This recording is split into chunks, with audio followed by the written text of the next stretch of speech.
Quero já começar com o Evangelho. Veja, Jesus ele está fazendo um discurso, e durante estes dias ainda vamos escutar um pouco a respeito desse discurso dele. E nesse discurso ele fala também sobre a despedida, que vai chegar um momento em que ele vai ter que ir ao Pai.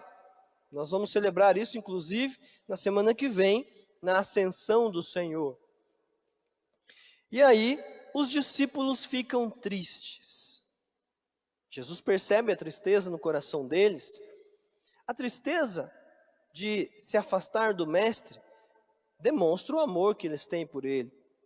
Porém, Jesus, Ele quer ensiná-los a demonstrar esse amor que se tem por Ele de uma outra maneira. Não é ficando tristes.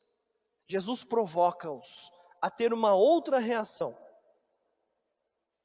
Ele ensina duas atitudes fundamentais para que nós o amemos. É assim que ele quer ser amado, por meio de duas atitudes fundamentais. A primeira é: se me amais, guardareis os meus mandamentos. O que significa guardar os mandamentos? Quando nós pensamos no ser humano em guardar, em trazer, em amar, nós falamos do coração. Portanto, guardar os mandamentos é colocá-los em nosso coração. E o coração, na Sagrada Escritura, dentre outras coisas, ele é o centro dos afetos e é o centro das nossas decisões. Portanto, se eu coloco esses mandamentos, se eu guardo os mandamentos do Senhor no meu coração, então, com relação ao meu afeto, eu aprendo a amá-lo. Amar a Jesus e amar os seus mandamentos em primeiro lugar. Eles se tornam prioridade. Eu quero viver como Jesus viveu. Passa a ser prioridade em minha vida. É a parte dos afetos. E a decisão. Afinal de contas, eu quero viver esta realidade. Isso está na minha afetividade, é prioridade em minha vida. Então eu tomo a decisão. Eu quero viver como Jesus. Guardar os mandamentos significa viver desta maneira. Guardá-los no coração significa viver desta maneira. Amar o Senhor e tudo aquilo que Ele nos ensinou. Não é só amar Jesus. Ah, legal, Jesus é um cara legal, eu amo. Mas é também guardar amar o que Ele nos ensinou e praticar. E a segunda atitude fundamental, que é acolher o Espírito Santo. Você vai percebendo que estamos chegando, já daqui a 2 semanas vamos celebrar a festa do Pentecostes. Então, a cada dia, as leituras e principalmente o Evangelho vai trazendo mais e mais a realidade do Espírito Santo para nós, como uma preparação. E o Evangelho nos mostra essa realidade. Discípulo precisa do Espírito Santo. E o Evangelho também nos ensina a liturgia de hoje nos ensina 4 características fundamentais desse Espírito. A primeira é, ele é um defensor. Essa palavra ela vem do grego, paráclitos, que só tem no Evangelho de João. E é uma palavra assim um pouco jurídica. Você não vai encontrar mais na Sagrada Escritura em lugar nenhum. É como se fosse aquele que assiste, aquele que defende, como se fosse um advogado. E o que é que ele defende então? Ele defende o projeto de Deus. Então veja, se o Espírito Santo é o defensor do projeto de salvação de Deus, ele vai defender o Cristo. Como ele vai defender? Nos ensinando sobre Jesus, nos relembrando as palavras de Jesus, vai dizer isso no Evangelho de João, e nos ensinando a compreender estas palavras. É assim que ele defende o Cristo. E ele defende os discípulos de Jesus. Afinal de contas, os discípulos de Jesus são aqueles que continuam a missão. O Espírito vai continuar a missão de Cristo por meio dos discípulos, nos discípulos. Portanto, nós não ficaremos órfãos. Não ficaremos desamparados, desassistidos. O Espírito Santo nos assiste. O Espírito Santo nos ajuda a viver a missão de Cristo. Então, essa é uma característica. A segunda, o mundo não pode receber o Espírito Santo, somente o discípulo de Cristo. O mundo entendendo como as forças que são contrárias ao projeto de Deus. Por quê? Porque o mundo não o vê e não o conhece. O projeto de Deus diz a respeito da verdade de Deus. Jesus falou, eu sou a verdade. E aqui ensina que o Espírito é o Espírito da verdade. O mundo prega a mentira. O Espírito vem em favor do plano de salvação de Deus. O mundo vai contra o plano de salvação de Deus. Portanto, o mundo não conhece o Espírito Santo. Não entende quem é Ele. Assim como o mundo também não conheceu direito quem é Cristo. E não entende, não reconhece quem Ele é de verdade. Isso não só no tempo de Jesus, mas até hoje, como nós vemos por aí. Uma outra característica dele é que ele veio para habitar em nós. Veja o que Jesus disse: vós o conheceis, porque ele permanece junto de vós e estará dentro de vós.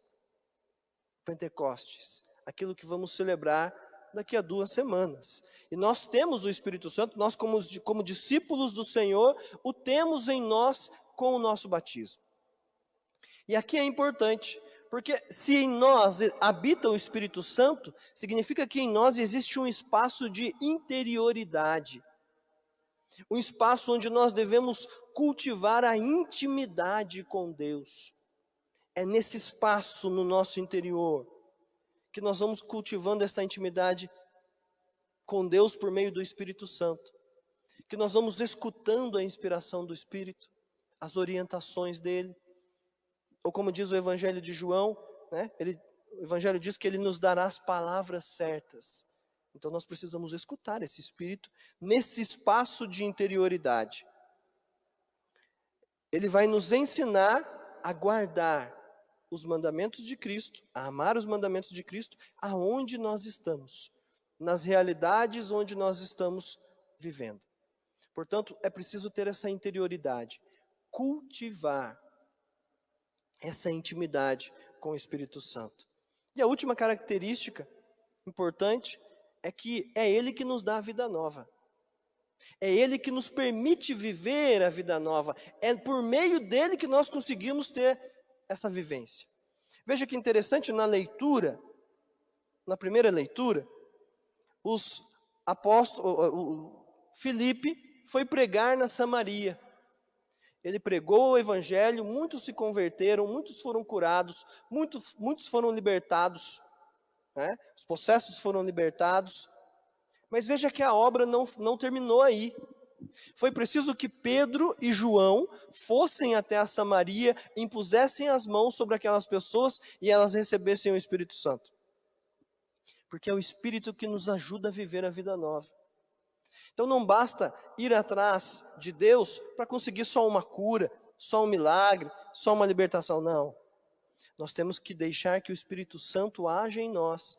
Nós temos que dar o espaço da interioridade para escutar o Espírito Santo e viver a vida nova. Portanto, ele é o defensor da causa de Deus. E ele nos ajuda a defender a causa de Deus. Ele é para nós, discípulos. Ele habita em nós. E ele nos leva a viver a vida nova. Por isso, a abertura ao Espírito é essencial. As duas atitudes: guardar os mandamentos do Senhor e estar aberto para o Espírito Santo. Foi o que São Benedito viveu.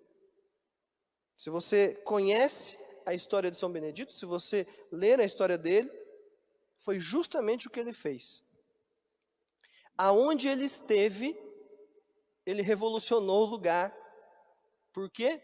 Porque ele cultivava a amizade com o Espírito de Deus. E ao cultivar a amizade com o Espírito de Deus, esse Espírito lhe dava criatividade para guardar os mandamentos, para viver os mandamentos aonde ele estava. Então ele foi um eremita, ele chamava a atenção, mesmo sendo humilde e discreto, o jeito que ele vivia a vida nova, a vida de santidade, chamava a atenção. Quando ele foi para um mosteiro, colocaram ele na função mais simples do mosteiro, que era ser cozinheiro. Ele revolucionou a todos os irmãos que estavam ali, revolucionou o mosteiro, todos que conviviam com ele, colocaram ele como líder responsável do mosteiro. Revolucionou, ou seja, em todas as situações em que ele esteve, ele escutou a voz do Espírito e guardou os mandamentos, colocou eles em prática aonde ele estava. Esse é o caminho que nós, discípulos do Senhor, precisamos fazer, precisamos viver. Portanto, meu irmão e minha irmã, a liturgia de hoje e o próprio exemplo de São Benedito nos provoca a tomada de uma decisão. O que é que nós vamos fazer? Vamos ficar de longe, assistindo Jesus, escutando as palavras dele e achando legal? Ou querendo uma graça ou outra, caçando uma graça ou outra?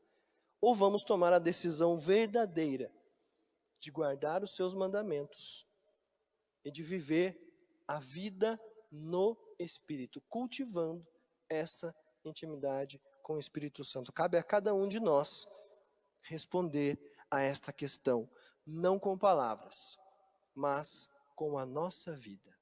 Louvado seja nosso Senhor Jesus Cristo.